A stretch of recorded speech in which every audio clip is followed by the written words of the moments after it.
Sir, please explain why Jummah khutbah is presented in Urdu.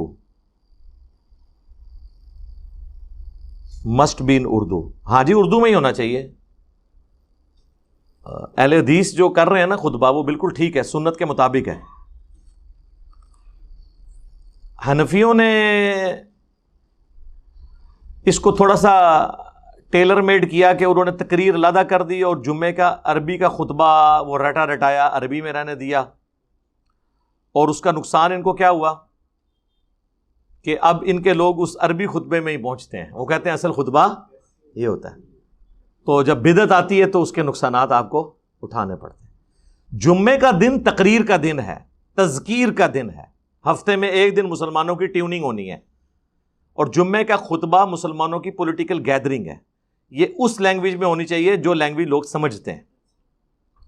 ہاں اس میں جو درود شریف پڑھنا ہے, آیات پڑھنی ہے, اللہ کی حمد کرنی ہے, وہ آپ عربی میں کریں.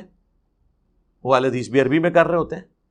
پھر جو پبلک گیدرنگ سے خطاب کرنا ہوتا ہے وہ اردو میں کرتے ہیں.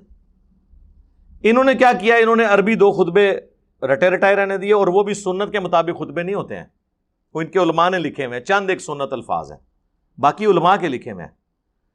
اگر علماء کے لکھے نہ ہوتے تو یہ جو خلفائے راشدین کے, صحابہ کے, اہل بیت کے جو نام لیتے ہیں یہ خطبوں کے اندر, تو نبی علیہ السلام تو ہر جمعے کے خطبے میں تو نام تو نہیں لیتے ہوتے تھے, انہوں نے خود ایڈ کیے نا.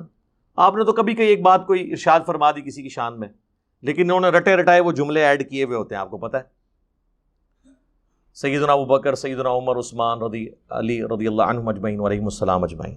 یعنی میں اسے کنڈیم نہیں کر رہا, مطلب میں یہ بتانا چاہ رہا ہوں کہ یہ علماء نے لکھے ہوئے ہیں خطبے, کریں بیان, کوئی حرج نہیں اس کے اندر. اصل چیز ہے اردو کی تقریر, یا انگلش کو سن رہا ہے تو انگلش کی تقریر, چائنیز میں تو چائنیز کی تقریر. اور جمعے کا خطبہ کھڑے ہو کے ہوگا, بیٹھ کے نہیں ہوگا. جمعے کا خطبہ کھڑا ہونا اس کا پروٹوکول ہے. تو وہ جو تقریر بھی اگر انہوں نے پہلے ایڈ کی ہے وہ کھڑے ہو کے کیا کریں, بیٹھ کے نہ کیا کریں.